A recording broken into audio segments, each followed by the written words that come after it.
Tableau is about to change in a huge way this year. Tableau have been warming us up to the new vision they have for the product. But at the same time, it's also possible that you'll get to the very end of this year and you'll still be using the Tableau you know and love today. In this video, I want to start what I think is a pretty important journey of understanding what the new Tableau platform is going to look like. And typically what I would do is I would make this sort of content behind the scenes. I'd then process it, and then I'd use it for my own benefit to make a more summarized video for everyone to consume. So what I'm going to do today is actually go through a presentation that was done towards the end of last year. It was actually a sort of a quiet event. There was quite a lot of people on the call, but it was a quiet event where Tableau laid out the vision and what it means for analysts who are using Tableau today. In that presentation, we saw a much better glimpse of what the new workflow is going to look like in the new platform. And I think this year, we've also seen some hints that more clearly set out what the platform actually is and what it means. And so what I'll try and do throughout this video is I'll give commentary, I'll make observations about the product, and additionally, I'll also try and sort of lay some context, because something you might not know is that as part of the Tableau Visionary Program, we occasionally get to give product feedback, and that's not something we are typically allowed to share. We can't talk about the things that we give feedback on. And it's not a process where we dictate what part of the product we see. It tends to be, project managers or feature developers coming to us with ideas and asking for our opinion. And we give direction on what we think could go better and what we think could go well. And actually, a lot of the places where that feedback has been taken on, the community has seen the benefits. What I'm going to do in this video is give you a glimpse of what that narrative looks like. But instead of sharing it with Tableau, I'll be sharing it with you. So this will be a long video. This is absolutely part of the, research and trying to understand the product. And just to be sort of completely frank and open, the product isn't out yet. This is all speculation. So this is purely speculation that comes from a perspective of having known the product for a long time, having used the product for a long time, and having given feedback on the product for a long time. And I think that's valuable for many reasons. And if you're into Tableau as much as I am, as much as most people who watch this channel, then hopefully you find this useful. I've created timestamps so you can follow along. I think that's a really important part of this narrative. I don't expect you to watch the whole video, but I do hope that you share certain parts of it with colleagues. You maybe talk to others about different perspectives. And I'd love to know what part of the experience today you found really useful. You'll be able to do that in the comments, or you can just ping me on LinkedIn and we can have a chat about it. In the next week, I'll make a much more summarized video, maybe 5 to 10 minutes, that you can share with your colleagues and is much, much more succinct. And it will be based off what I learn in this video and sort of the conversations that I have off this. This is essentially what goes on behind the scenes. So buckle up, come along for the journey. And as ever, let's get stuck in.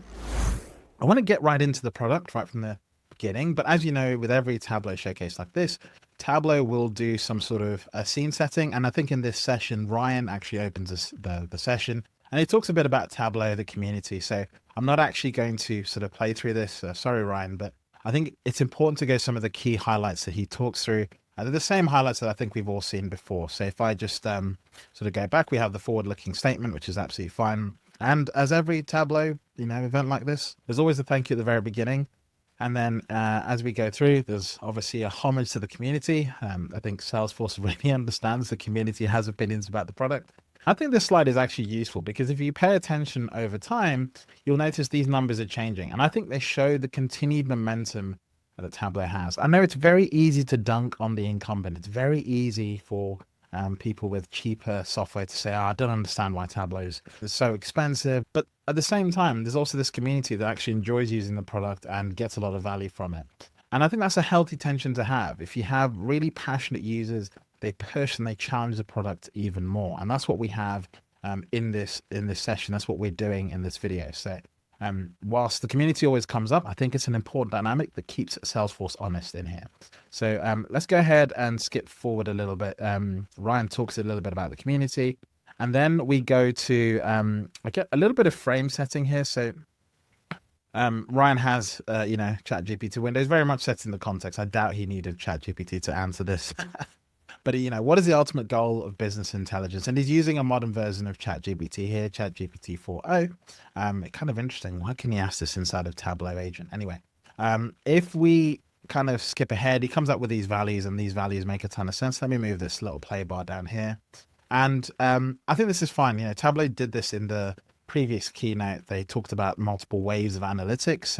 We were talking about the fourth wave. That was sort of their code name for Tableau before they had a name.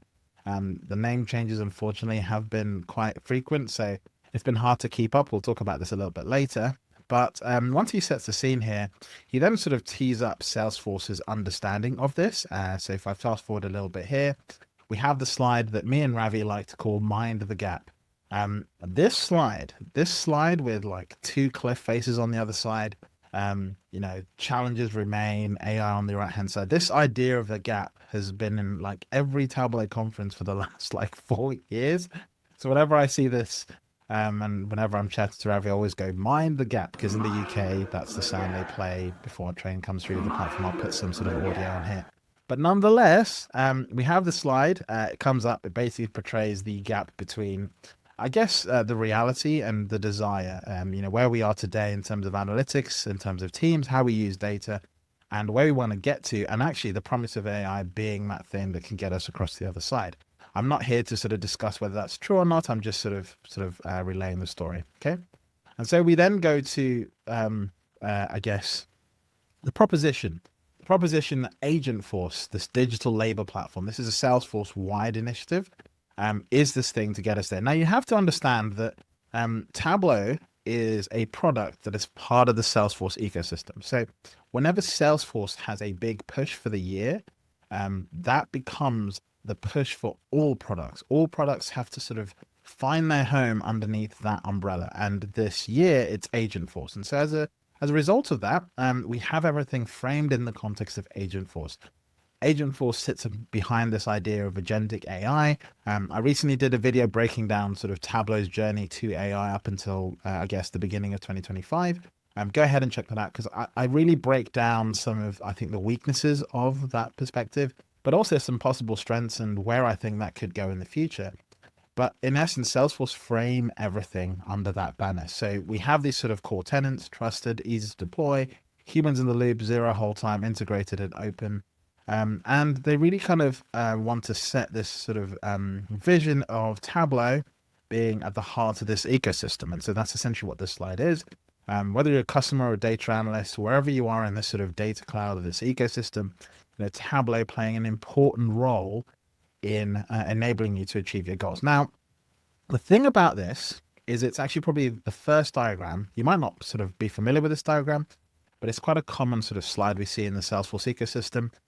It's actually a platform diagram. It's just not laid out in a very easy to understand way. So across the bottom, you've got sort of the fundamental core parts of the Salesforce platform that work through all of the Salesforce platforms. You have Data Cloud. The Data Cloud is this concept within Salesforce where essentially you're able to hook into your data sets in situ. You don't have to move them around, whether it's Databricks or Snowflake.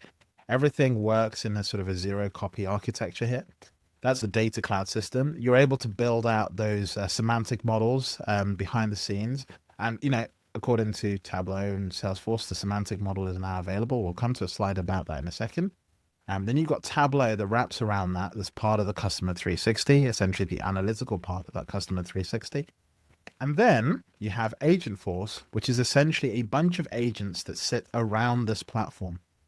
And I think an important thing to understand is that agentic AI can sort of work in two core frames.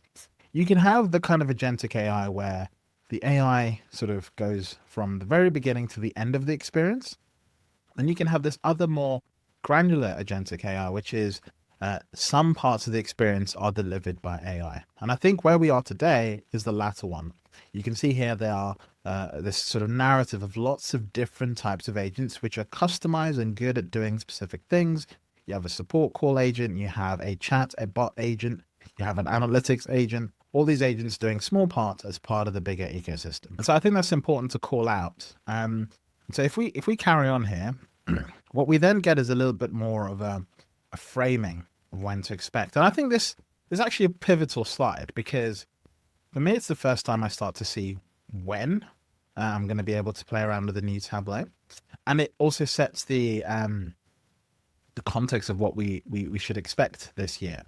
So the first thing to understand here is you've kind of got like three pillars. You've got the left-hand side, the middle bit, the marketplace, and then the Agentforce on the right-hand side. Now, if I start on the left, we've got action, which is general availability. GA stands for general availability.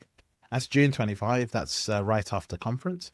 You've got the visualization right now. Tableau Pulse is a little bit of a part of that. And what they mean by this is that the visualization pilot is actually taking place. A few customers already have access to the Agentforce element of this, where they're able to build visualizations and charts as part of this new design of Tableau. And they're doing it using AI and assistants throughout the whole sort of process. Again, we'll come back to that, what that workflow looks like.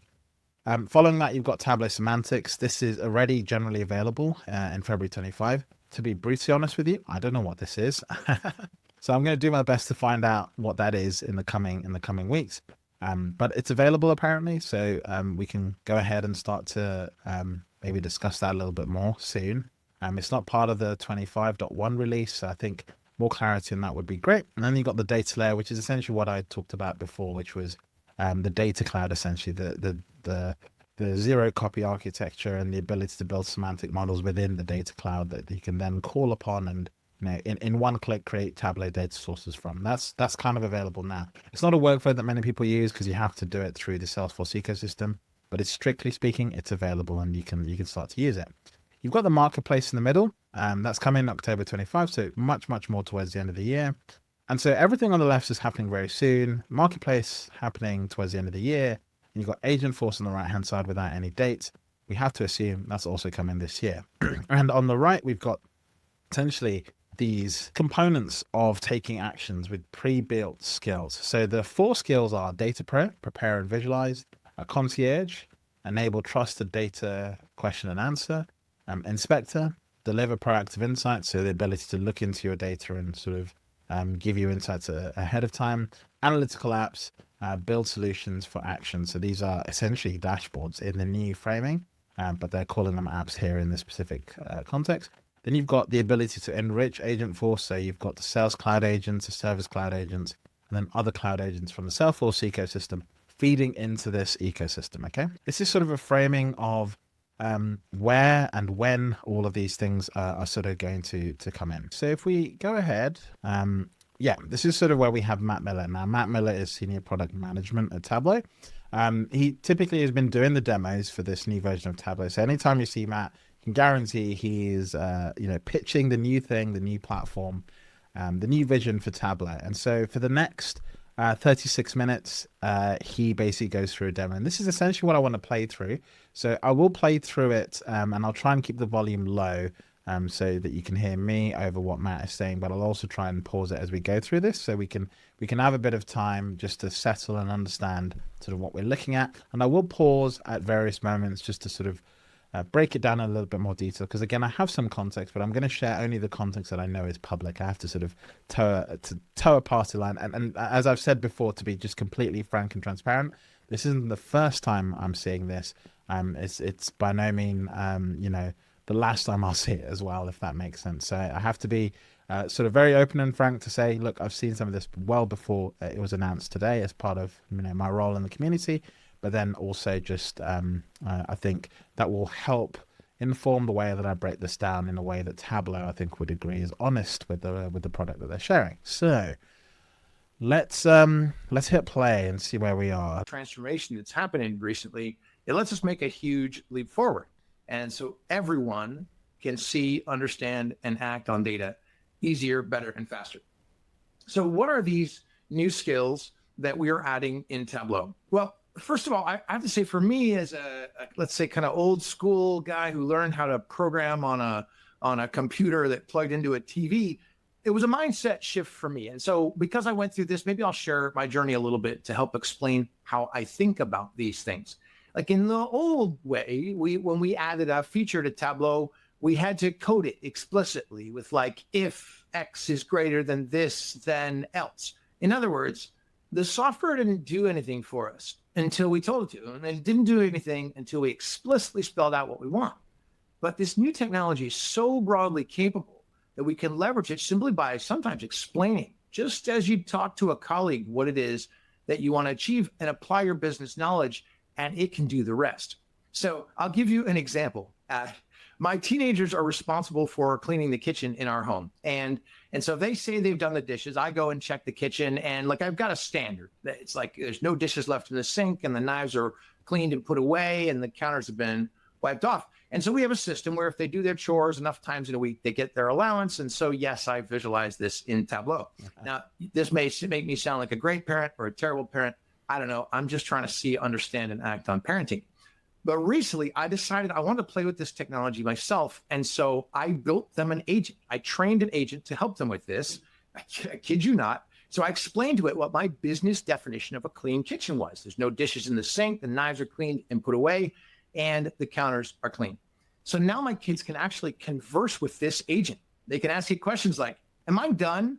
And they can actually show it a photo. And it looks at it and goes, I see a bunch of dishes in the sink. I think you're not done. But more than that, they can ask it interesting questions I would have never anticipated. Like, I want to go watch a movie with my friends in an hour. Do you think I'll have this done in time? And it might say, you sure can, but you better roll up your sleeves and get scrubbing those dishes. Now, this is just a completely different way of thinking about capability, about. So that story, you might think, oh, come on, like, what is this story really about? And if I sort of break it down, I think it's a genuine story, but it also serves a purpose, a contextualization for this session. The reason we're hearing this at the beginning is because it's very much a framing of what this platform is going to be about. So what Matt is essentially saying, look, if you're using Tableau today, you probably will argue that there's a high barrier of entry in terms of understanding certain functionalities, especially the advanced things like LODs, writing window calcs. And yes, of course, there's lots of people on YouTube and blogs, the Kens, the Andys, the Donabel Santoses. Yes, we all sort of can teach you how to do that fairly well. But the reality is that not everyone actually discovers those people in time. And a vast majority of people are asked to use Tableau and just have to get on with it. And it's very powerful, but it's hard to discover that power. What he's essentially talking about here is a change, a mindset change, essentially, where this product is going to have a different paradigm built into it. So if you sort of take that into account, you can sort of approach bigger, more challenging problems. And if you don't sort of have that mindset shift right at the beginning, then I think you won't get as much value out of the platform. And fundamentally, you won't realize the value of this platform. So this both serves as a story, a pretty good one, but it also serves as a narrative sort of tool to get you in the mindset to understand that, look, this platform is only going to be valuable if you buy into the philosophy that we've built into it from the ground up. And I think that's going to be an important thing that we kind of experience throughout the rest of this talk. So let's keep going. Technology solving real world problems. That's what Agentforce is doing. So I want to double click with you into these new skills that we're adding. That's why we don't call them features, because it's a completely different way to think about the capabilities we're adding. Yeah. And those are, first, the data pro for the work around analytics, preparing and visualizing data. There's no great insights without great, clean, trusted data.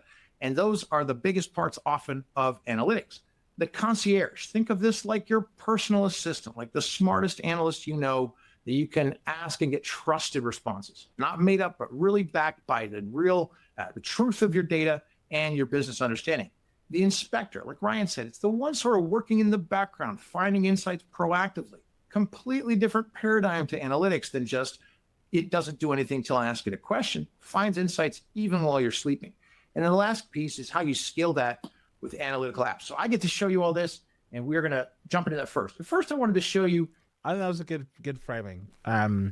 These 4 skills, I think, break down, I'd say 4 pillars of how the new platform works. The Tableau of today, it breaks it down into products. So if you want to go do data prep, go to Tableau Prep. If you want to go do visualization, go to Desktop or Tableau Public. If you want to go share your work and govern it and make it secure, go to Tableau Cloud or Tableau Online. It's a very product-focused sort of paradigm. This paradigm of Tableau blows away with products and focuses on experience. This is sort of my tagline for this whole new version of Tableau. Get rid of the idea of products, focus on experiences. Experiences being the fundamental sort of thing that that you go through to access a capability. So features will sit behind experiences. Experiences will be what you get to know. So data pro is an experience, the concierge is an experience, inspector is an experience, analytical apps are an experience, and agents work within those experiences to bring through capabilities. And the capabilities will remain the same, but you just won't be hopping between this product and that product and that product. It will just be happening in one window. Okay, so let's carry on. The Agentforce piece of this, how do you actually leverage that? And I'll do that. So what he's done here is highlighted the two things. So the Agentforce piece of this is Data Pro and Concierge. So it's kind of not very clear on the slide, but I think it's subtle and it's obvious how they're doing this. And I think throughout the session, when we get into the screen share, I'll leave the slide up in the top right-hand corner so you can see when we mode shift between these different experiences. So you've got the new Tableau, Tableau Cloud, the Tableau you know today, and Agentforce, if that makes sense. Tableau Server can be replaced with Tableau Cloud as well. Although, to be honest with you, if you're on Tableau Server, you're not getting any of the AI stuff at the moment. And that's a big weakness. I covered it in my AI video. But nonetheless, that's sort of how this is working here. By sharing my screen. So let's imagine now that I am the brand manager for a company called DataFam Kicks. And those of you who know me know I love my shoes. So, of course, we had to use a shoe example. And I'm trying to hire street teams to get the word out about my amazing DataFam Kicks. And I've got all these people who are applying. And I want to apply data and my business rules to be able to manage all those and make sure I hire the right street team to promote. So I've got this application from Simone. And so that's gone into a data set that's in a spreadsheet of all my job postings and their feedback. Now I want to sift through these and find the best candidates for these roles. So how can I take the power of data and trust and pair that with this agentic capability to solve my business problem, which is finding just the right people? So I'm going to walk you through how we would do that, creating that agent that you can then leverage with data. Okay, so immediately we have dropped into what I think I would describe as a Salesforce experience. So we've got the kind of standard side menu on the left. We've got a bunch of different agents, and it's very clearly contextualizing this whole experience inside of the Salesforce ecosystem. So whilst this is not strictly Tableau, this is Salesforce, but as I've said before, Tableau is a product in the Salesforce ecosystem. So we'll start off in Salesforce. DataFam Kicks is the company. And as we navigate through this, I'll try and highlight what I think is Tableau and what I think is Salesforce. I think it'll be a little bit tricky there, and I might get some of it wrong. If you work at Tableau, let me know in the comments below. That's your space to correct the record. So I'm going to begin here in the Agentforce builder. I'm going to say create a new agent, and I'm going to start from scratch. And the thing is, so this to me is in Salesforce. This is not in Tableau. So we're building an agent inside of Salesforce ecosystem, the Agentforce setup. This is the agent builder, and it's going to feed into the analytics story inside of Tableau. So let's keep going with this. This is so awesome because I learned to write C++ for DOS. That's how old I am. It is incredible. You can just say, you're a recruiter, and explain to the agent this in whole language. This is what you do. You review job requisitions, you analyze profiles, explain fit, and you make recommendations. When we do that, it goes and finds topics. And topics are areas of capability that you're applying to this agent. And so this is where you'll leverage some of those things that you saw on the previous slide, like Data Pro and Concierge as well. So it's recommended both Data Pro and Concierge for this. Right. So you've kicked off an experience in Agentforce, and it's recommended two of the skills that relates to Tableau. Okay. And you can actually see they've both got this sort of Tableau icon just here. And it's also in context of other agents. So you'll see if I go over here, you've got candidate outreach, which has an email, a Slack, and an SMS component.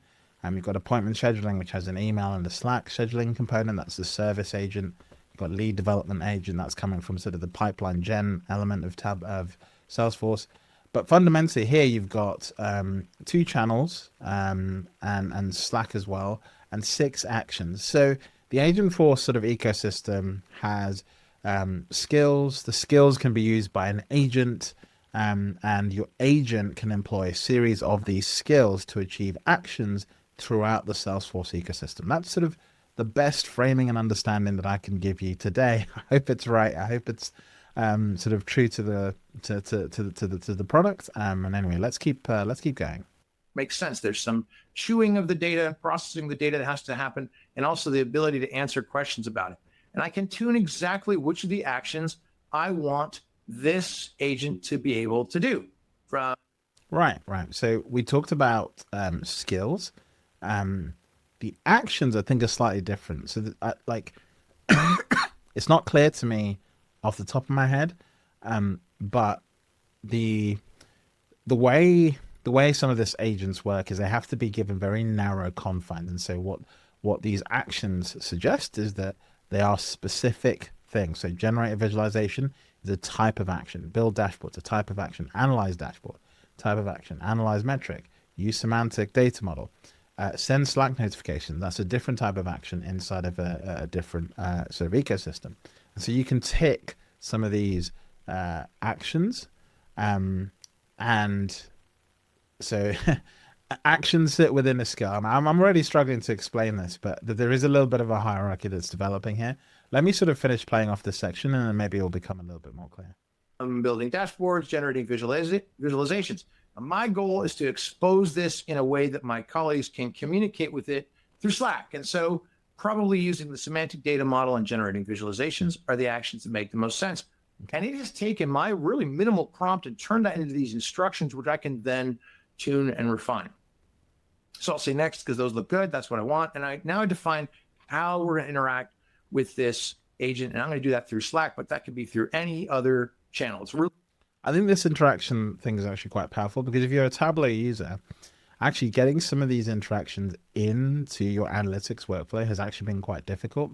So I think this actually does present quite a huge opportunity. I know not everyone uses Slack, but I know they announced a relationship with Microsoft Teams, but specifically APIs are going to be a huge point of call here. Things like SMS, Apple Messages, WhatsApp, Messenger, these are all pretty important. Even emails, getting email workflows to sort of work through here is also going to be quite useful. That's all set. So what I've done now is I've created this agent. I've given it the topics and the actions that I want it to do, and I can then make sure that it has the data.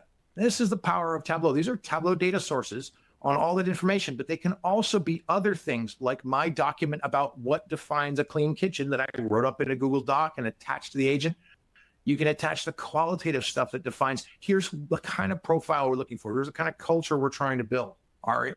So I think this is where we start to see the vision of Agentforce, being able to bring data sources into the ecosystem just natively, but also then being able to mix the data along with the business context that you might have living in Salesforce. And a lot of companies have their pipelines in Salesforce. I've seen insurance companies, I've seen investment companies, I've seen obviously sales companies. They have a lot of what I would call the way they work inside of Salesforce. Even seen fundraising work inside of Salesforce. So all of that context alongside the data that supports it is actually quite useful. And I think the idea here is that AI can be the sort of the magic between the different bits. So let's see how this goes. Inclusivity principles, for example. Ensure you got the right data, review it, and click Create Agent.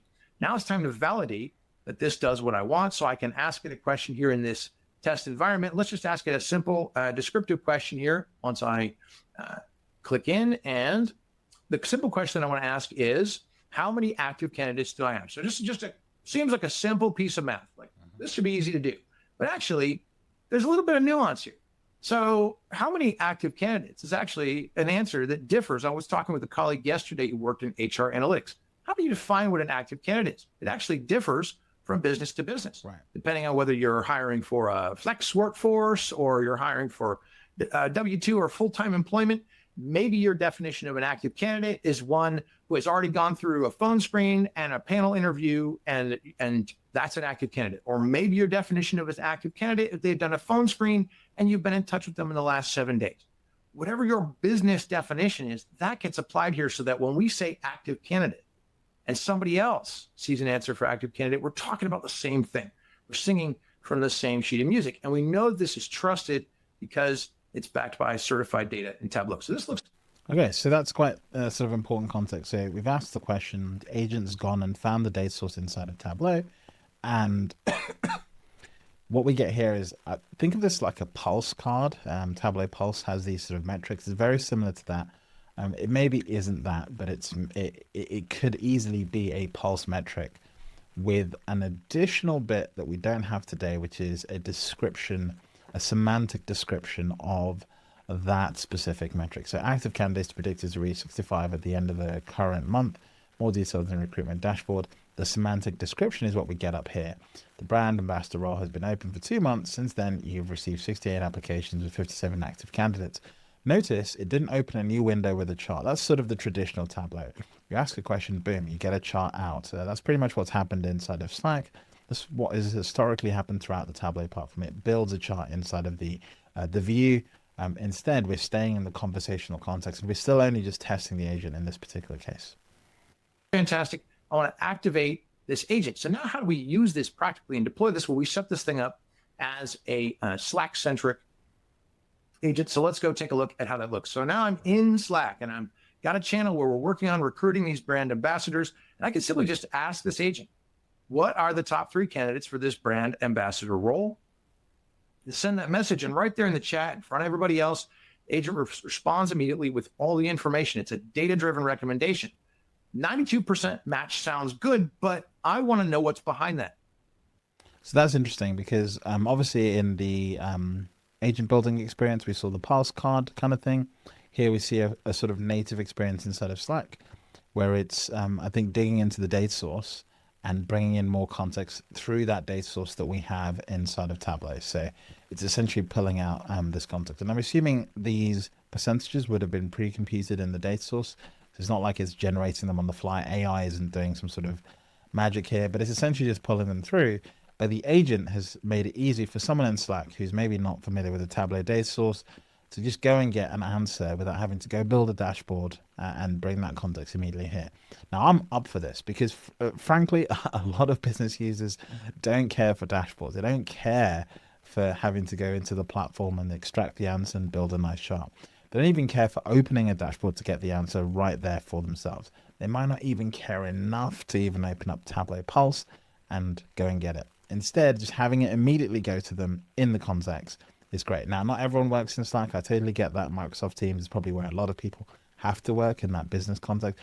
Even in companies with Microsoft Teams, honestly, people just don't know how to use Microsoft Teams. It's kind of like a bugbear of mine. But nonetheless, wherever people are working, whether it's Microsoft Office or Microsoft Word or whatever it is, if they're able to ask and get the question in context, then I think this is super powerful. So let's see where this goes. My colleagues might say, okay, why do you say 92%? Why does the agent say that? We got to be able to trust and verify and understand what's behind it. So we can not only just get that answer, but ask, why is Simone the best candidate? Please reply in that thread. And here you see the agent goes and says, all right, I'll drill to the next level and I'll tell you how I did this, show my work, so to speak. So here we get that qualitative and strategic side. This is capability that just was, like I've said, science fiction 2 years ago. It's incredible. So I get all the qualitative points pulled from the CV and pulled from our profiling and our configuration, but I can also go and give me the breakdown of the quantitative side. Let me understand how we got to that score of 92%. And our agent goes and queries Tableau and checks our trusted data, gives us a breakdown, and of course, builds us a great visualization as well. So that's just a glimpse of how you configure an agent, how you use it to leverage Tableau. In the next sections, we'll go into each of those one by one. So that to me is a very nice canned user flow.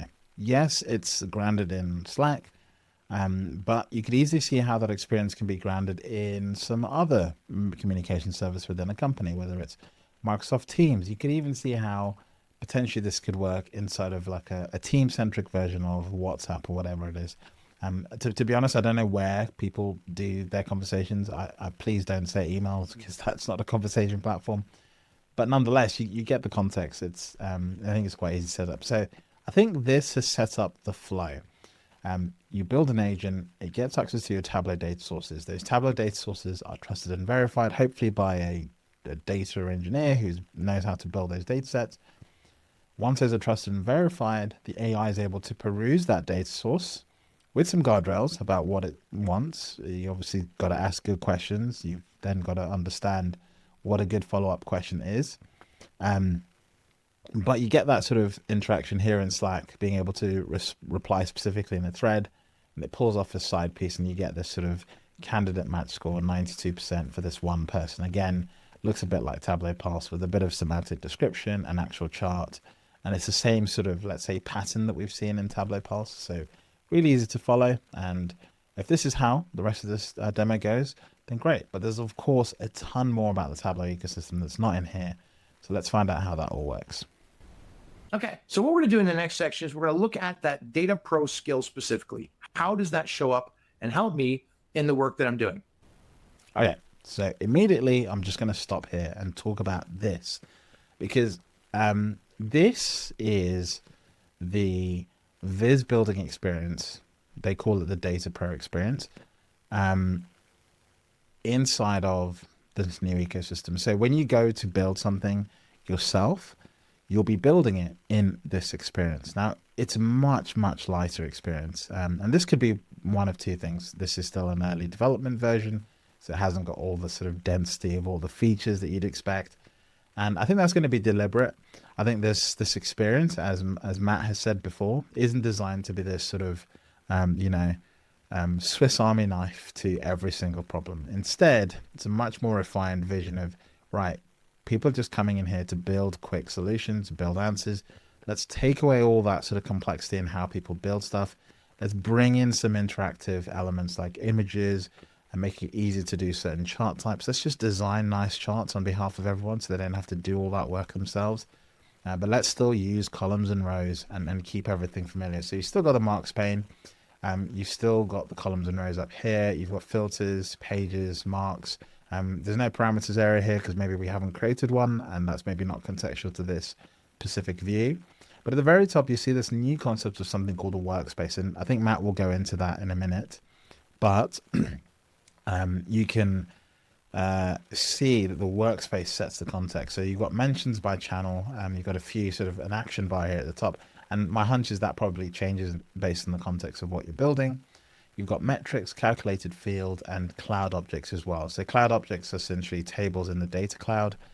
Calculated fields are probably imputed from those objects. And you've got metrics, which I think basically build on what we've seen in Tableau Pulse, predefined by semantic models inside of the ecosystem. Then on the right-hand side, you've got sort of the insights pane, and this is sort of that sort of communicative element. So this is the Data Pro experience. This is in the new Tableau. The slide has sort of gotten cut off. Sasha's done a better job of that. But this is sort of that whole new experience. So let's see how it works, and then maybe we'll talk a bit more about it after that. So I'm here in the new Tableau, and it's an experience that many of us are familiar with. It should look quite familiar if you've used Tableau before. We've brought forward the brilliance of our industry-leading exploratory experience, and we've taken it to the next level with this agentic capability. So I'm having a conversation now with one of my colleagues, and we're trying to understand our street team performance as compared to, and see if it's really influenced by social media traffic. And to do that, because we were having a conversation about that in Slack, Tableau has picked up on the context. This is the data pro going, hey, I see what you're trying to achieve. You're going to need some additional data that you don't have. Go find that data, and I can help you answer that question. So that tee off is actually really important. So we've gone from Slack, and it's gone right into the editing experience, and it's brought in different context from the different sort of elements of the platform. So obviously the data cloud is already there. We've got the metrics, calculated fields, and it's sort of set up a context immediately based off that conversation. So that ability to just set that up for us, I think, is also AI driven, and actually quite powerful. Sometimes a starting point for analysis is actually a really hard thing to understand. Need some additional data that you don't have. Go find that data, and I can help you answer that question. So it's okay. We're back. We're gonna carry on through this experience and see how we basically connect to a new data source, guiding us through the process of doing that analysis. And we can connect to any enterprise data source or just use ad hoc data. Something like 1/3 of all connections to Tableau today are still to spreadsheets. We know a lot of the world's data lives there. So you've got that ad hoc as well. That's a crazy statistic. So 1/3 of all data sets are still 2 Excel spreadsheets. It just shows we've got all these data engineers out here building semantic models, and people are still exporting them and putting them back into analytics tools. It's just the way things work. So I think it's good of Tableau to think of that workflow rather than trying to block people, because there are some tools out there that don't support this workflow natively. So it's really good that, you know, Tableau's not forgetting what most of its customers are doing. Governed enterprise data warehouses. So we'll pull in that spreadsheet, and the first thing we see is that it's a mess, as many spreadsheets are. Now, one really subtle thing up here, it created a new tab. So something that I've noticed with a lot of these demos is that actually, as you're going through different parts of the workflow, it's creating tabs for each experience that you're going through. So here we're in the data connection window, as you would be in Tableau. And so this has its own tab. And what we're essentially about to see here is essentially the agent supporting Matt in cleaning up this data set, essentially. So let's have a look and see how it does that. It's obviously got like different sheets, and I think it's identified different data sources within each sheet. So it's able to do the thing that Tableau can already do, which is pull out formatted tables from an Excel file. And you've got the data interpreter feature up here on the top left-hand side. So that's still quite useful. And this allows you to just, you know, be familiar that this is the same experience we've seen in Tableau, but it's just been redesigned here for the web, and it's a little bit more native. There's missing columns and headers, things are shifted, but that's okay because this Data Pro agent is partnering with us. It knows what we're trying to achieve, and it recognizes that this data could answer our questions with a little bit of cleanup. So this is really interesting because I don't think we have this capability in Tableau Agent today. I think you could type a question and you could ask it, but I haven't seen it suggest something similar like this in Tableau Prep. We've seen the agent write calculations, but what this is suggesting is, look, it's got a couple of suggestions. It's actually going to go and execute those suggestions for you, which is, I think, one step beyond where we live today. So if this was part of the world today, I would agree that this is like an agent. It's helping you kind of do a bunch of things, but it's not quite there yet. So yeah, hopefully we see a more clearer path between where we are today and how we get to this. It's one tap to accept that question. Just to be clear, this isn't a wizard at all. This is an agent. We've given it the outcome we want to achieve, and it's figuring out what the steps are to get us there. We've cleaned the data up and it looks great. We can add it to the model we were working with. And that model that we were working. Okay. And so we've cleaned the data, we've prepped it, we've added to the model, and then it's opened up yet another experience. So the first one was like an agent builder. The second one was a data source. You've got a little spreadsheet here at the top, you can see here. And then the third part, when we select add to a model, we're adding it to a semantic model that sits within the marketing team. So I like that once you've essentially uploaded a flat file of some sort, you're able to add it to the business context. And the thing is, the value of doing it this way is that as a data engineer, you get to hopefully see the metadata and see what people are connecting to your data source, and you can figure out how to bring that data in and build it into the set, and then go back to that person and say, hey, you don't need to do that. What I'm hoping is they have an AI that does that. But this is really quite nice because this is also the first time we're seeing a very deliberate placement of the semantic model. Now, it's worth calling out. It's very easy to miss. On the left-hand side, we've got metric definitions. Now, this would typically sit in a semantic model. You've got parameters, which are sitting here, calculated field, logical views, data objects. So it's the same, chart window we saw earlier, the same left-hand side pane we saw earlier on. But in this context, we're looking explicitly at the semantic model. So what this sort of suggests is that even though we've had two different experiences, the side pane is consistent through different parts of it. So whether you're building a chart, whether you're looking at a semantic model or connecting to a data source, the context upon which you're working with that data follows you through those experiences, and it's a consistent experience. And so that's actually really powerful, and it's a really new capability, I think, of this platform. So here we have the marketing team. We're in the marketing team workspace up here. We've got mentions in street team events. This is a semantic model. We're going to add our data set to this model. The Tableau agent is thinking, and it's about to add that context here. So let's go ahead and look at that. Is a locked model. That is, it's owned by another team. I don't control it, but I'm not stuck. This is governance and ad hoc together. I can build my own derived model it's linked to and leverages that model while adding this new data about street teams. So that's really, again, another point. So it's not us allowing us to edit the original model, but it's saying you can use this in your own work by adding this file to this locked model, but we'll create another instance of this model on your behalf so that when the main model changes, or you get all the benefit of that, but your little Excel file can live in its world out here and just be attached to that. Now, it's got this sort of dotted line to suggest that it's not a permanent part of that model. Then you've also got suggestions on the left-hand side, so other data sources that it think might be useful. I think that'll probably come into play here. So you can see on the right-hand side, it's given us a little bit of a suggestion. So again, you get to accept the suggestion. Let's see what it does. So it suggested that we add our data as well as add a calculated metric on the sales of those street teams. And it suggested we got to add additional data. Now, again, we can do all these things manually as we always have. What I know about data practitioners is they have their workflows, but I bet what you're going to find when you start using this is you'll go, wow, actually, that's the thing that used to take me 50 clicks and 2 hours and maybe some Googling. The agent can just do for me so I can focus on that higher value. And so this is that sort of point. They're really drumming it home. And I think it's a really important part of this experience.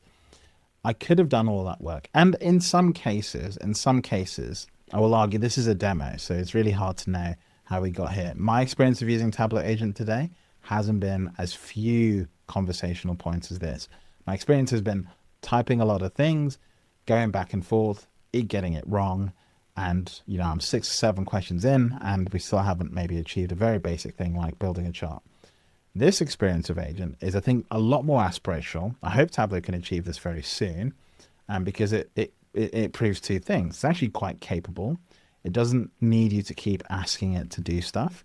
And if it really works like this is suggesting, then what it means is that it's also quite advanced in the way that it brings context to you. For example, knowing this other data set could be connected to it, that is something that you might know how to do as a data practitioner, but you might not have thought to do immediately. And the only way you sort of think to do it is by maybe someone asking about another metric and you remembering, oh yeah, that sits in this other data model. Let's bring it through. So I think it will help with this discovery issue that Tableau's had, which is when you go into Tableau and you build a data source, you have to do all the work. But in this ecosystem, because you're working with a semantic model, it's hopefully building that sort of really large context of the business and bringing it right through. And I think that's super interesting in terms of how this could potentially make it easier as an analyst to know what to do, which is actually a big barrier sometimes in the Tableau ecosystem. It's an extremely powerful platform, more so than many of the other tools that go up against it, but it's just so hard to understand where those features are. I continuously see really experienced individuals, like people who've been using Tableau for a decade, just not know what I consider to be core functionality in the platform that I would think everyone is caught up with that's been released in the last sort of 2 or 3 years. It is still a huge problem. I will still see sort of instances where people have old habits, and it's not to say that I'm perfect either. I still do some things that are quite old in many cases, but this is the problem. Unless the product surfaces these features to you in a better way, why would you change your workflow if you know how to do it and you know how to do it quickly? So let's carry on. So we're guided to add some data now, and now we're bringing in some enterprise data. We're connecting directly to Workday and ingesting some. So let's just go back there. So this is really interesting. These are some cloud connectors. Now I would hope that these are very similar to the connectors that we get as part of Tableau Cloud. It's interesting that Databricks is a beta one there, which would suggest all the others are built and ready to go. It's not a very broad set of data sets, admittedly. So Snowflake, Databricks is a pretty big one. Postgres is a pretty big one, to be fair. Microsoft SQL Server isn't on this list, but I guess they're not going to give credence to Microsoft in the demo, so let's get rid of all of that. You do have Azure Synapse up at the top, which is probably what most people are using now compared to what happened before. You've got Azure SQL Server as well. Maybe that's actually the new name for the product. Marketo, Slack, Google Cloud Storage. So, broadly speaking, you do have the big kind of data sets here. I don't see Oracle. That's sort of another big company name in here, but maybe there's other ways of sort of accessing that. So it's good to see the support for sort of native connectors as well. Now we're bringing in some enterprise data. We're connecting directly to Workday and ingesting some information about our teams. So again, we've gone back into the connection window. You can see that every time we're in the connection window, we get these sort of orange icons. We're still in the marketing team workspace. The side pane has changed context again. Now we're looking at the tables. We've got the data interpreter that I think is saying it can work in here. I'm not sure how that works in a tabular context, but it might be able to, for example, parse some of these bits of information. It might do some nice data prep for you up front. But you've got these different tables. So street teams is the schema, I assume, and members is the tables campaign. So probably a little bit of a data model here. You tick the members, you see the 7 fields, 108,000 rows. And then again, you've got this agent on the right-hand side. So this agent is a consistent, persistent part of this experience on the right-hand side. And I think it's super important because what it's constantly doing is it's showing you this agent interface rather than the native interface to do any of these stores. Now, what I would be curious to understand is what does the native interface for these capabilities look like? For example, if I go to this drop down for member, can I split these using spaces? If I go to this street team ID, can I split these using hyphens by clicking on this drop down? Let's have a look and see if he actually shows us that, because at the moment he's showing us everything through the agent. This data and it looks great, so we'll add that to the model as well. So let's walk through like what we've done. We had an outcome we wanted to. Cool. So we added to the model. It came back to the tab we already had open. I don't know if that's native, if it's throwing us in between these tabs natively, or if this is just the different Chrome tabs and it's just sort of managing that. I'd like it if it wasn't throwing you to different browser tabs, if it was just keeping it all in sort of one tab. But this could be sort of a side effect of the way they're doing the demo. So let's have a look. We've got the sales team members, sales team events. And I think because we have the sales team members, we can make the connection to sales, street team sales as well. And we have all the tooling and capability to do it. Tremendously powerful. We can do it drag and drop as we always have, but we now have this powerful agent that knows what we're trying to achieve and walks us through the process. Now we get back to our visualization and continue analysis. So that's a glimpse of what the Data Pro skill looks like. Again, think of it very differently. This isn't a feature per se. It's a skill that you see infused throughout the new Tableau, and all made possible by this new Agentforce technology.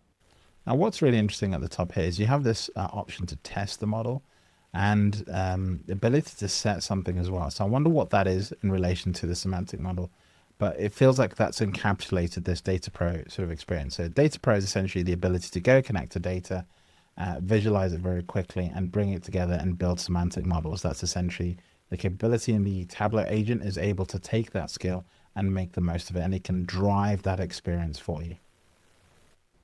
So now let's move to the next skill that we're building, and that's the concierge. The concierge. So if you're following on the top right hand side here, you can see the slides has changed. We're still looking at the new Tableau. It's cut off a little bit, and we're going to the concierge, as it were. Think of that like the smart analyst who can answer any question, but it's so much more than that, because when I've worked with really brilliant analysts in the past, over time, they learn the business model, they learn the business problems. And in fact, the kind of people who come in to the office or shoot you a note on Slack and say, hey, I just had this thought. We were talking about this last week. And I was thinking, maybe if we look at it this way, look at this insight I found. That's what the concierge is doing with you. When I open this up, I'm immediately guided to the things that I ought to focus on. Think of this like a business user focused digest of all the metrics I care about most, tuned and prioritized by AI, so that when I tap into this, I get the metric that I care about. So this is essentially Tableau Pulse as it is today. It's being sort of phrased around this concierge skill, which makes sense because you can already do questions and answers in Tableau Pulse today.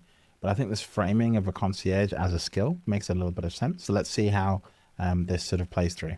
Automatically built, it's beautiful with best practice. And crucially, it's prioritized because it's forecast the future. So it's predictive. And in fact, this is what you're seeing here is a partnership between the inspector agent, which found this insight behind the scenes, and the concierge agent, which lets me go ahead and do exactly what everyone would do when they see, hey, something's forecast in the. So that's a really subtle clue. So let's break this down a little bit. So this is Tableau Pulse. It's a Tableau Pulse metric. Today, it doesn't do any forecasting. So that's a big hint as to what's coming here. But additionally, the inspector here is doing some computations in order for it to be able to guess that forecast, to be able to say, hey, this is what's going this way. It would be good to have a little bit of the data behind that, because typically to do that kind of sort of predictive analysis, you'll have certain drivers and factors that you'll be tracking. And so you'd be able to see that now. I would love to see if, this forecast, it could tell you what's driving that forecast in a more sort of clear way. Just showing it like this says, okay, this is where it's forecast to go. But I think the big question people have is why? Why is that? Like, what products or what behavior is going to drive this negative sort of element? We can see a breakdown just off screen here of what I think is happening with the minus 22%, but I'm not sure it's telling us about sort of the future. So let's carry on. About automatically built, it's beautiful with best practice. And crucially, it's prioritized because it's forecast the future. So it's predictive. And in fact, this is what you're seeing here is a partnership between the inspector agent, which found this insight behind the scenes, concierge agent, which lets me go ahead and do exactly what everyone would do when they see, hey, something's forecast in the wrong direction, is to ask, what's driving that? You can just ask why in your own language, and we get this new visualization built automatically on the fly that answers that and shows us that this is happening because of a decrease in inventory. And notice it's certified. This is the power of trust. This is where Tableau says you can model your data and your business, certify and trust it. So people. So this is an interesting one. And let me just give an analogy here to something that's happened recently. Recently, Apple started doing these called news summaries. And the thing about these news summaries, or these summaries in iOS 18, whatever, is that they take your notifications and they summarize them. The problem is there's some notifications which, if you summarize incorrectly, drastically change the meaning of the context of the thing you're actually trying to read. And where that relates to this is that it's obviously done some analysis on this data set, chromatics, gammatic, whatever, and it's saying, look, these are going to run out of inventory. Great, that's a good analysis. But the data source is certified, but that's been badged onto the chart that explains the AI. So if I'm a lay user, what I read is that this is a certified piece of analysis, when in actual fact, it might not be. No one certified this. The data source is certified, but not necessarily the analysis. And so I think there is a distinct difference between those two, especially if you've got AI involved. And I think it's really important to say data source certified or analysis certified. Analysis certified could also be another badge where if someone does the analysis and goes and looks and says, okay, that's actually something that is happening. Yeah, someone with authority like a data engineer or a manager can say, yeah, I'll certify that that is what's happening. And they can hit that. And then this analysis becomes certified. That could be another way of looking at this. So that's a little bit of sort of product feedback in situ there. But I think this sort of little box that it tries to explain, it's still quite a nice idea. So they can count on the answers. This is actually the right answer. And you can ask your follow-up questions just like you'd ask a colleague. Note, I'll ask, is this everywhere or only a few markets? And even though market isn't in my data, it still figures out that I mean region. Yeah, same problem. And shows me that actually there's some regions where that is trending down. We're actually in risk of a stock out, where there's others where we have too much inventory. So I want to take an action. Ryan mentioned that actionability is a huge focus for us. So what's essentially happening in this concierge experience is on our phone, we're just having this chat back and forth. We've discovered some insight, and now we're going to make a request to change the inventory. Now, this is quite a powerful button to have inside of an application. But if it's an action that's been configured and certain people have the ability to do it, then that's great. Here's a summary of the inventory change request. So task, adjust distribution, product, chromatics plus one more, region, New York metrics, New York metro plus three more. There's actually 5 more suggestions. And there's a submit request button. And again, this must be a pre-configured thing that the AI can do. Essentially just sending an instruction to the database to say ship more products to this particular place. It's normally a little bit more complex than that, but let's just assume that it's simple. And we realize that action is how you translate insights into value. This is taking action, making a call to an external system, whether that's any Oracle system, any external system, Oracle, SAP, Microsoft, you name it. It's one tap to take that action. And that is tremendous power of this concierge. You can also, of course, go further to broad, strategic, open, root cause analysis. Mm-hmm. And this is found based on a new feature we are shipping called metric relationships. It's found an interesting correlation between two very different data sets and driven us to the next step in our analysis. Okay. So that's the all new concierge experience. I showed it here on mobile, but it will be available anywhere. You can leverage this in Slack or Teams. You can use this embedded in any application or Salesforce, use it directly in Tableau or in the all new Tableau mobile. So the concierge is basically this stream of, let's say, consciousness between you and the data source and the ability for the AI to take actions on your behalf. I like this little kick out to talk to an analyst. I think that's a really powerful capability. So often business end users don't have access to the analysts who build the dashboards. And so just cutting out the managers, I think it's a really, really good thing, because often you find the end users have a different perspective of how they like to use things compared to how their managers think they should use those things. So it's a very interesting thing, being able to talk directly to the end user and having that as part of the product feature. I'm sure someone will ask for that to be turned off, but nonetheless, nice to see it. So this stream can happen in lots of other places. I think they've done it in mobile just to show there's a mobile narrative here. But I can easily see how that works in other places. Now, in the Tableau ecosystem, we don't really have a natural place for this.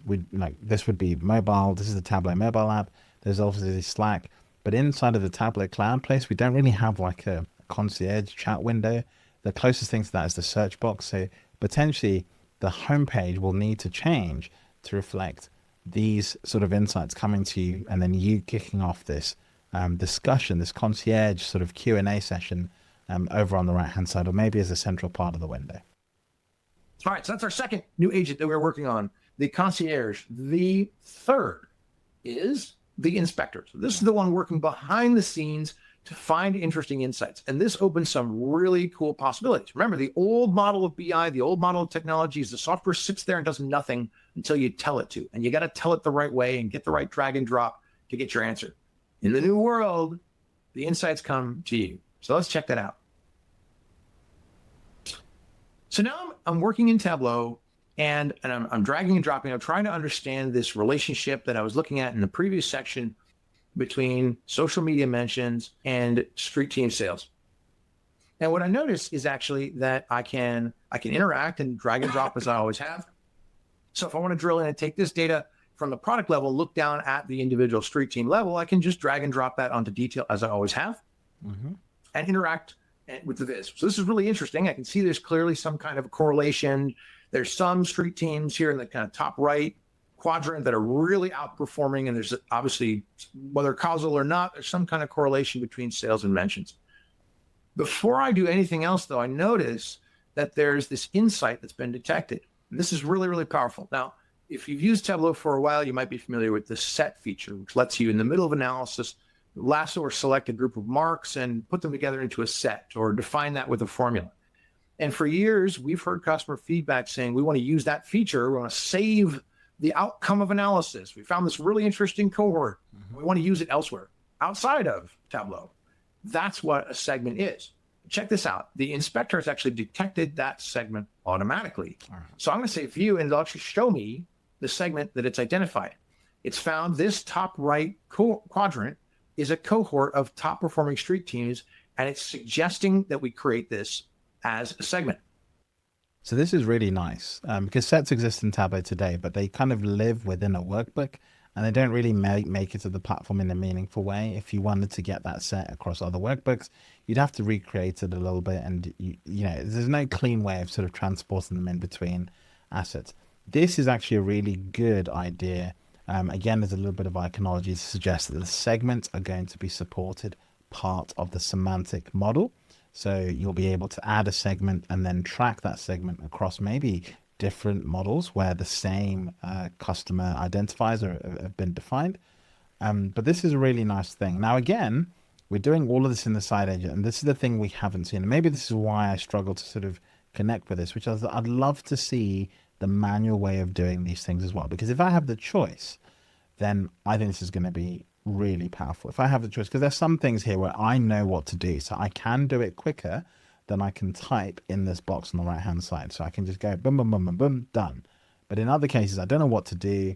I can go ahead and click, accept, boom, and the same outcome is there. So I'm able to switch modes, switch user interface types to be able to get to the end solution a lot faster. And these prompts on the right hand side can help trigger thoughts as well.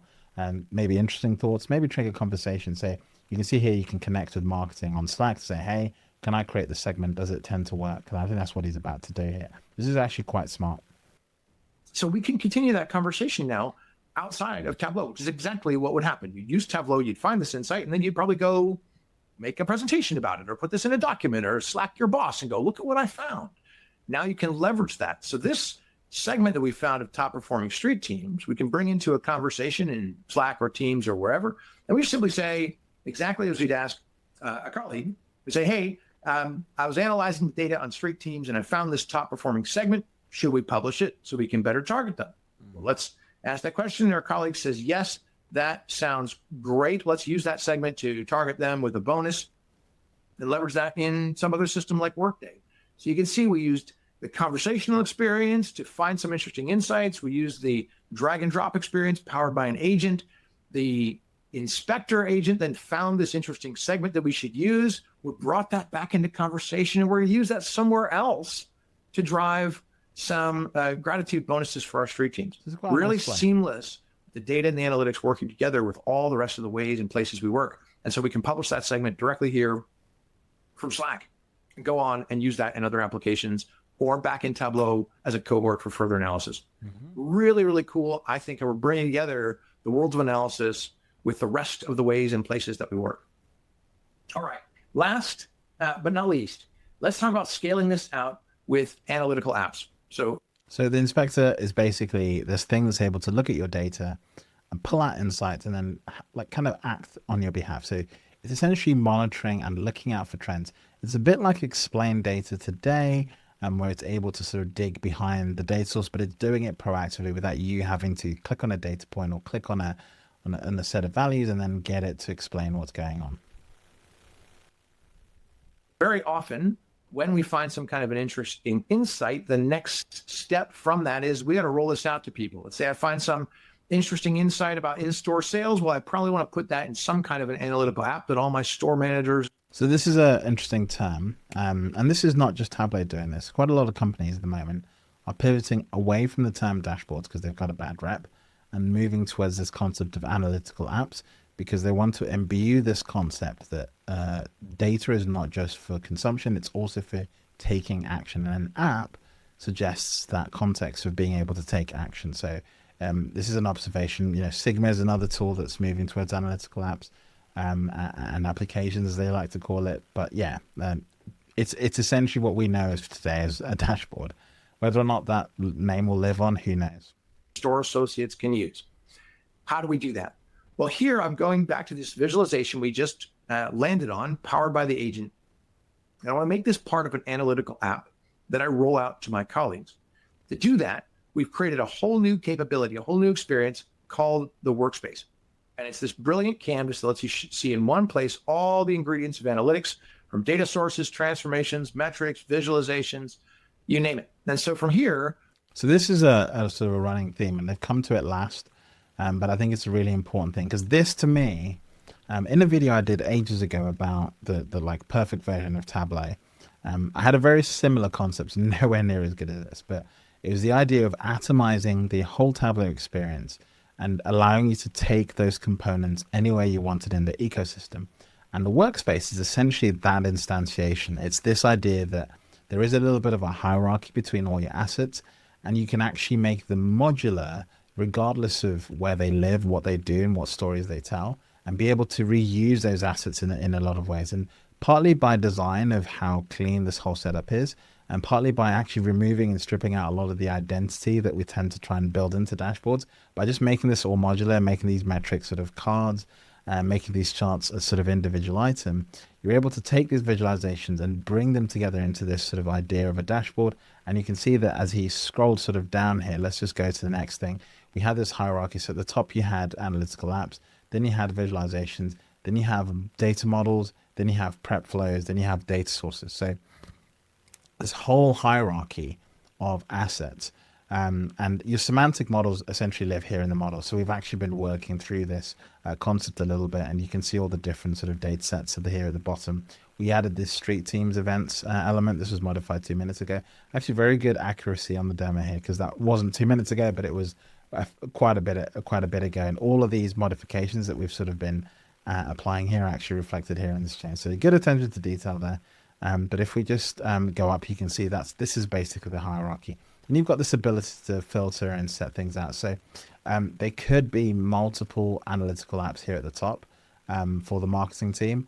And another thing that's sort of not obvious here is that what we're looking at here is actually an expanded view linked to one asset at the very top. So the reason we're seeing these visualizations is because we've selected this marketing team analytical app, and everything else linked to it is essentially an exploded view of how that asset has come together.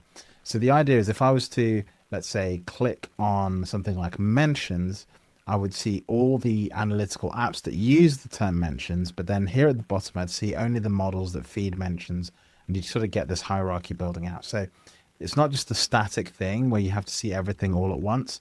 It's dynamic living page where as you click through the experience and you sort of browse different parts of the ecosystem, it's coming to life and exposing different components throughout this whole hierarchy to you in a way that's really deep and meaningful. And I think this is great because as an analyst, another thing you find is that it's actually quite hard to keep track of sort of what's in what. Sometimes you'll just go to a workbook and you want to know what the data source is. It's really hard to find that answer unless you have the data management add-on. So it's really good to just be able to view that whole experience, go all the way down and just see this all here. So this obviously suggests that, you know, in order to use this experience without sort of the pricing models that we have today, you'll need to have sort of the greatest and best of Tableau for this to really work. So Tableau Plus is essentially going to be the license that you'll need to be able to get this because it has everything baked in. So anyway, let's carry on. We've only got a few more minutes, 3 more minutes. Let's have a look at this workspace.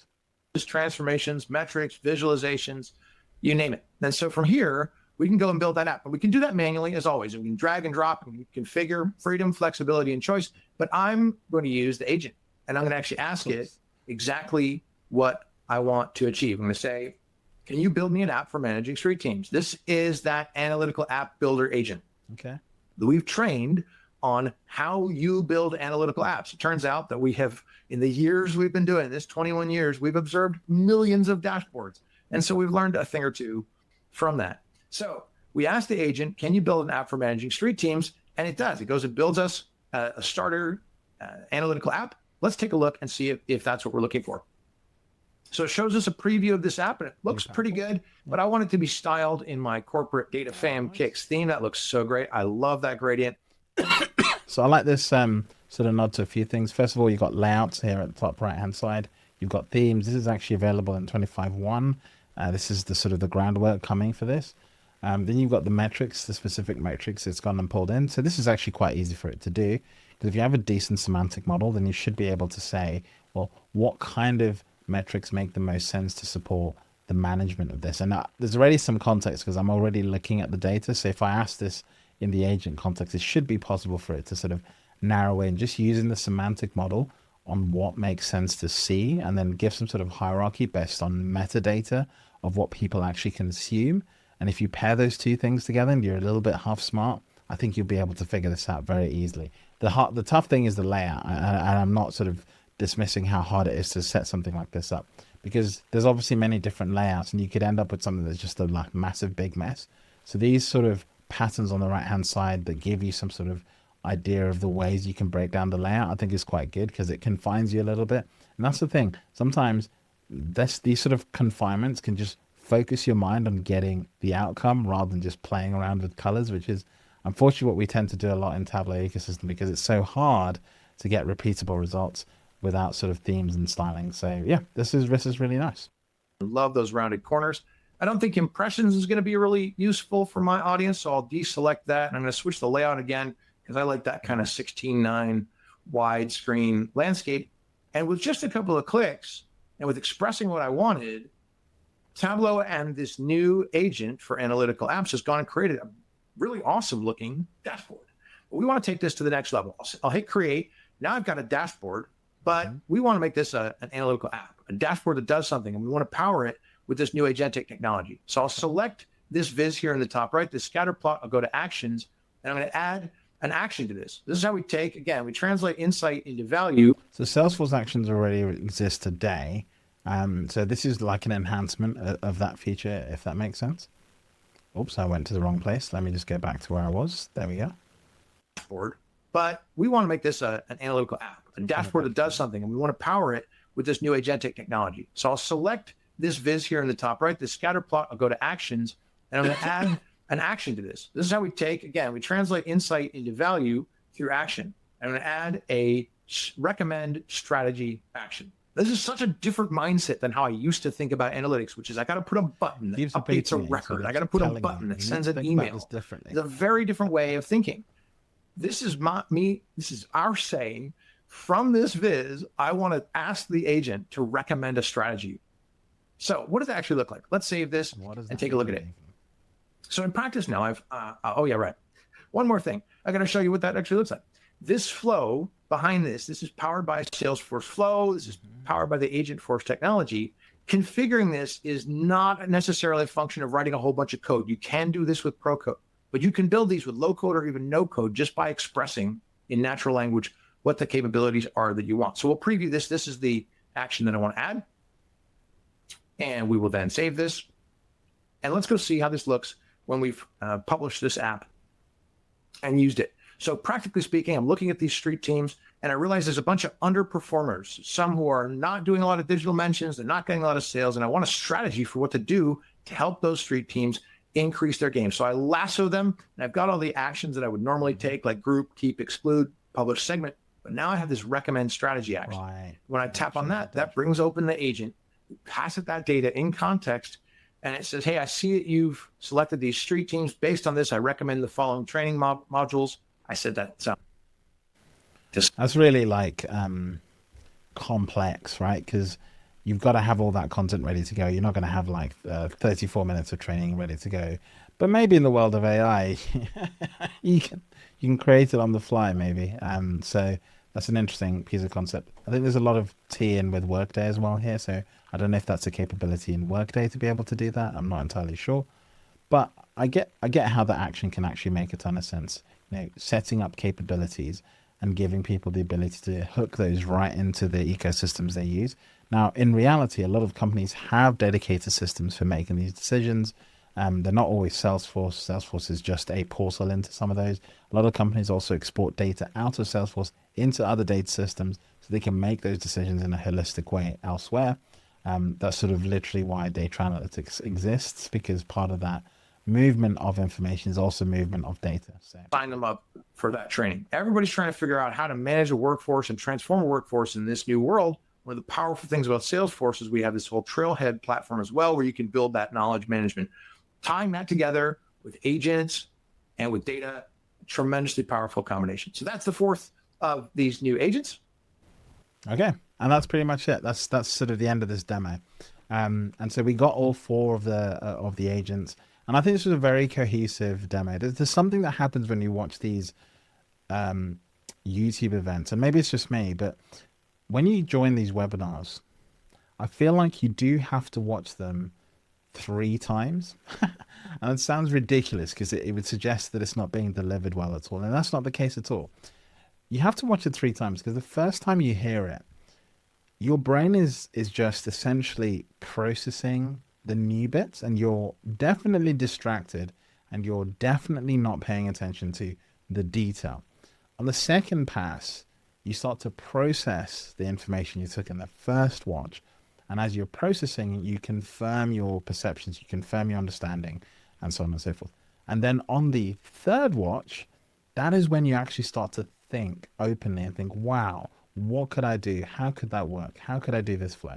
And I think it speaks to why Salesforce keep repeating some of these notes. This was the second time we saw this demo in quick succession. The first time was actually a month before, and they keep kind of trying new messages each time.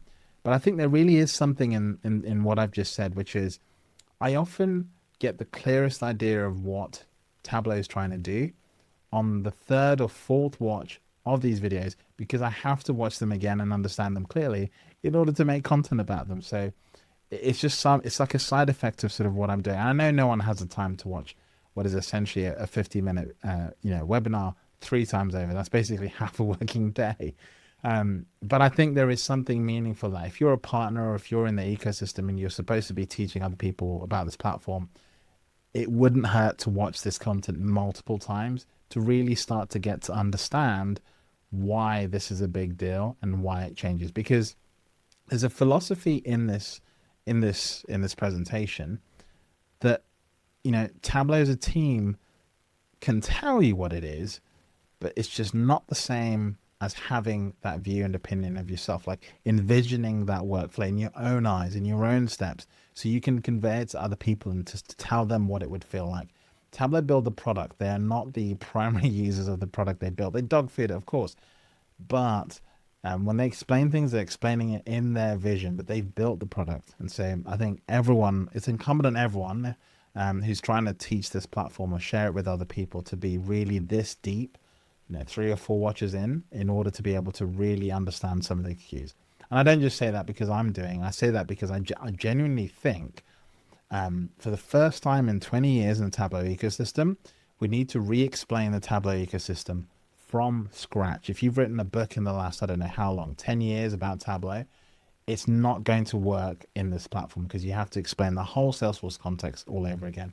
If you've written a book about anything in the last year or written a blog about anything in the last year, unfortunately, it's going to be out of date when this comes out. So the only way to sort of stay sharp is to be really dialing into these messages and sort of separating the marketing from thing. We got into the habit in the community of essentially experiencing the product when it was in our hands. And I think it's going to be too late if we do that with this platform. And that's not our fault. That's obviously a challenge for Salesforce. Salesforce need to do a better job marketing and getting this product into our hands sooner so we can actually talk about this. Essentially having like an early preview that, us geeks can get into, and then following that end users can start to experience. Now, the thing about this platform so far, another thing we've seen, and this is now me just sort of riffing on what I've seen and what I've not seen. We didn't see a lot of ways of doing things manually. Everything was through this agent experience. And I think that's because of the agentic sort of explainer. I really hope it's not the only interface. The other thing I didn't get a good understanding of is this sort of legacy perspective of having a creator, an explorer, and a viewer. And for argument's sake, let's just delete viewer for now. And let's just imagine that you either make content or you browse content, explore. So those are sort of the two paradigms, and viewer is just basically a weaker version of explorer. And I never know why the viewer even exists.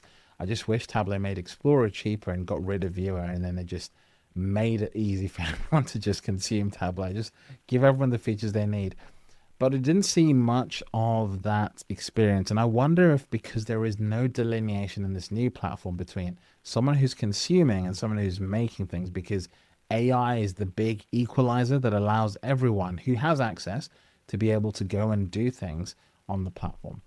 It's not something they've said overtly, and it's not something they're calling out overtly in here, but I wonder if that is actually an implication of this approach. If it works, if it's actually going to achieve on this vision, I'm doubtful in some aspects because, I've not seen the today Tableau agent. The thing that's called Tableau agent today is miles away from what we're seeing in this demo. So how you draw a straight line from where we are today to, June 25? I'm not entirely sure. But this is promising. It's a great vision to have. And if this is the aspiration, I'm here for it. And I think it's really good. I think I know more about this platform. I have a much clearer idea of it. This was my 4th watch of this video. So I've actually watched it a few times. And this is why I'm sort of doing this process. And I think this is a really good way of doing things. And I know this is a long video, but this is for like the top 10% of my audience who will stick around for the full length of this video. I really appreciate that, by the way. So in the next video, what I'll do is I'll take the synthesis of everything I've covered in here. I'll probably process it a little bit more, probably next week. And yeah, we'll make a 10 to 15 summary. We'll make a 10 to 15 minute summary of the new Tableau platform. And I'd really love your help in sharing that and getting that out to everyone. Thanks for watching. We'll see you in the next one.